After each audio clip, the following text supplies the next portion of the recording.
Okay, question 7 asks us to find an expression for tan 3 theta using the tan A plus or minus B formula. So this is a fairly set process that we should be familiar with because you can do it for cos 3 theta and sine 3 theta as well. So tan 3 theta is always going to come from doing tan 2 theta plus theta and then expanding it using the formula for tan A plus or minus B. Right?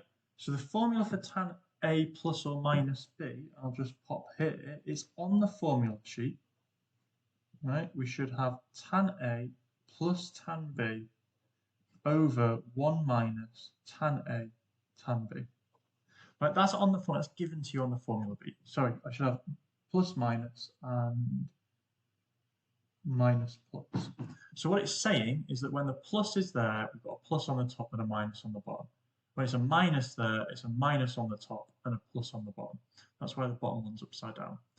So we're just going to substitute this into there, but with A equal to 2 theta and B equal to theta. So it gives us tan 2 theta plus tan theta all over 1 minus tan 2 theta tan theta. Now, your expression in the answers, in the question tells you that it should only have tan thetas in it, but I've still got tan 2 thetas. So you then repeat the process again, but this time using tan 2 theta.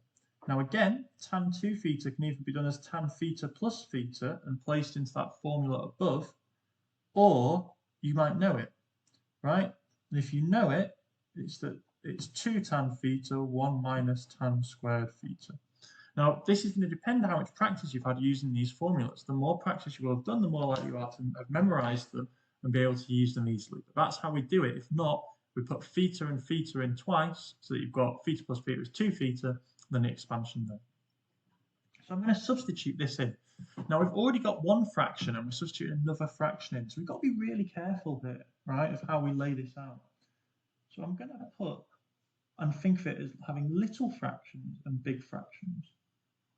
So I'm going to have inside my overall big fraction 2 little fractions that I've replaced the big fraction, the tan 2 theta. From there, I'm then going to times the top and bottom of the big fraction by 1 minus tan squared theta, because that will eliminate these little fractions from it. Okay, so on the top, we times this term first by 1 minus tan squared theta, and that will cancel the divided by 1 minus tan squared theta. And then we're going to times this term by 1 minus tan squared theta, like that. On the bottom, we do 1 times 1 minus tan squared theta. And this term, it will simply cancel the divided 1 minus tan squared theta. So we'll have left 2 tan theta times tan theta. Then I'm going to expand the bracket on top, and on the bottom, I'm going to write that as 2 tan squared theta. And if we collect up the like terms, we should have 3 tan theta minus tan cubed all over 1 minus 3 tan squared theta, like that. Okay, and that is just checking. Yep, that is correct. Okay, that's part B. Given that, and then, sorry, that's part A. For part B, it says, given that tan beta equals root 6, right? Use your answer to part B to show that tan 3 beta equals k root 6. Okay, well, tan 3 beta, we've just worked out, is the same as 3 tan beta minus tan cubed of beta over 1 minus 3 tan squared beta. Now, I saw a lot of people trying to say that beta equals root 6 and then substitute root 6 in. But that's not what it's saying. It's giving you the value of tan beta. So every time we see tan beta here, I'm going to replace it with root 6. 3 times root 6 minus root 6 cubed over 1 minus 3 times root 6 squared, right? We're looking to leave it as k root 6, so we better simplify it. 3 root 6 minus 6 root 6, which is what you get when you do root 6 cubed. You could do that on your calculator, check it. And on the bottom, 1 minus 3 times 6, which is 18. Again, root 6 squared gives you 6, times it by 3, get 18. So this then gives us minus 3 root 6 on the top and minus 17 on the bottom, which is the same as writing 317 root 6. So k equals 3 root 17, and tan 3 beta is equal to 3 root 17, 6, root 6. Okay. And the final question I'm going to do for you is question 8. Right, question 8 is a worded question about sequences. Right, and these are getting more and more common on these exams. So let's have a look at how we do this. A small company makes batteries, has a 10-year plan for growth. So in year 1, the company will make 2,600, and in year 10, the company aims to make 12,000. So I think it's going to be a sequence, and we're going to have U1 equals 2,600, and U10 is equal to 12,000. In order to calculate the number of batteries it will need to make each year from year 2 to year 9, the company considers 2 models. Model A assumes the number of batteries it will make each year will increase by the same number each year. So model A, if we're going for the same number increased each year, we're adding on the same amount of production each year, this is going to be an arithmetic sequence. So you need to know the formulas and be able to use this. So we've got U1 and U10, and we would like to know the number that they'll have to make in year 2. But how I'm going to do that is I'm going to need to work out the nth term and go from there. So we've already got, right, if we're doing the arithmetic, we've already got that A, the first term, is 2,600. And we know that U10 equals A plus n minus 1d. That's the nth term, UN, in fact. So for U10, that would be 2,600 plus 9d, because n is 10, because it's the 10th year, right? The 10th part of the sequence. So we do 10 minus 1, which is 9. But it's just told us that U10 needs to be 12,000. 12,000 equals 2,600 plus 9d. So this gives us 9,400 equals 9d. So the increase, the common difference is 9,400 divided by 9, which comes out as 1,044.4 occurring. But that's not what the question asked us to do. The question, well, hold on, let me write this down then. So UN equals 2,600 now plus n minus 1 times that, right? That's our nth term. The question, though, asks us for U2. How many batteries should we make in the second year? So this is A plus n minus 1d again, but A is 2,600, n minus 1, well, n is 2, so it's 1 times d, and we just worked out that d is 1,044.4 occurring. So we add those together, and we should get 3,644.4 recurring, but I've never seen 0.4 recurring of a battery, so we're going to have to either round it up or round it down.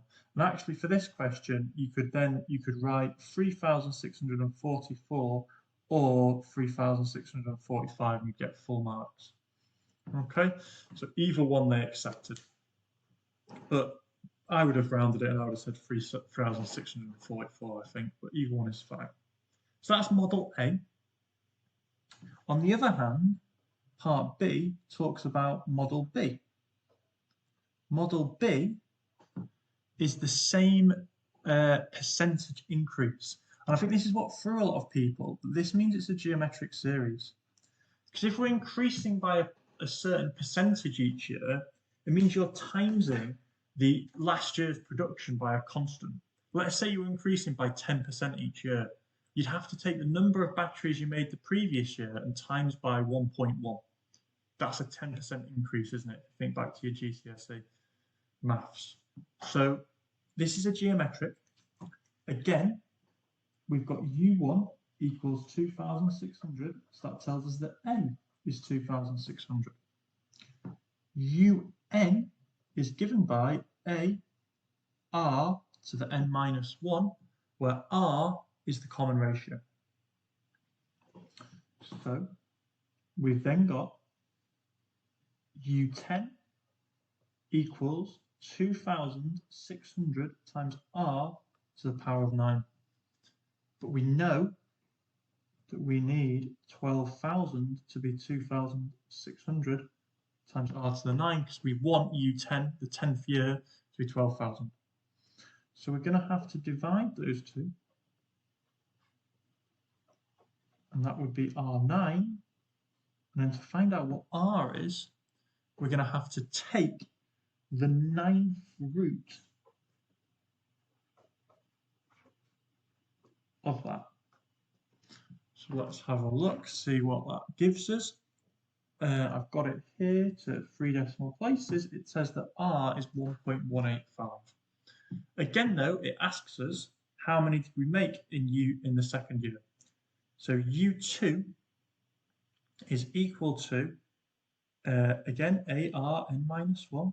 So U2 is equal to 2,600 times 1.185 to the power of 1. Because n minus 1, n is 2, 2 minus 1. And that should give you 3,080 batteries to the nearest whole number. Okay. So that's A and B. And then finally, part C, it asks, Sam calculates the total number of batteries made from year 1 to year 10 inclusive in each of the models. Calculate the difference between the totals. Okay. So we're going to add up all of the batteries for each one. So we start off with the arithmetic, and we're going to find the sum to 10 for the arithmetic version. So the sum of the first 10 terms in an arithmetic sequence is given by n over 2, 2a plus n minus 1d. And again, you can find that in the formula sheet. The formula sheet will give you the sum formulas, but won't give you the U formulas, the term formulas. So we put all our numbers in, 10 over 2, 2 times 2,600, plus 9 times 1,044.4 recurring. So that's from part A that we found that. And that should give you, when we type all that in,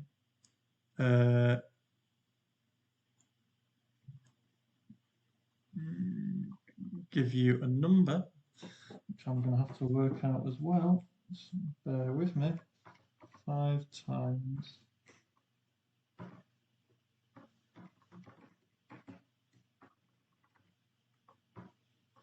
is apparently 73,000 batteries. So that's if we do the arithmetic.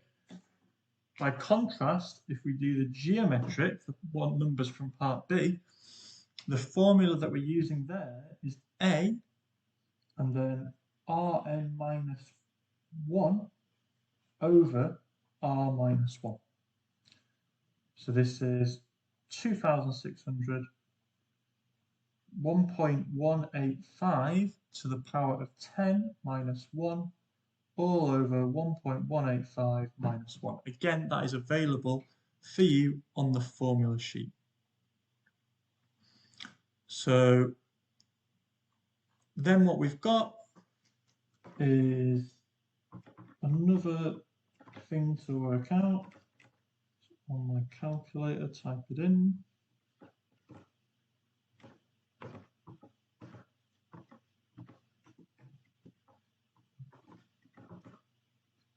Okay, so this time the sum of the first 10 years will be 62,679.466. So again, we've got a decimal there, but we won't worry too much about that. Now, we'll look back at the question though, because we've got what we're going at 1 mark so far, because actually what it asks us for is the difference between them. So the difference is 73,000 minus 62,679, which I'll just round to the nearest whole battery.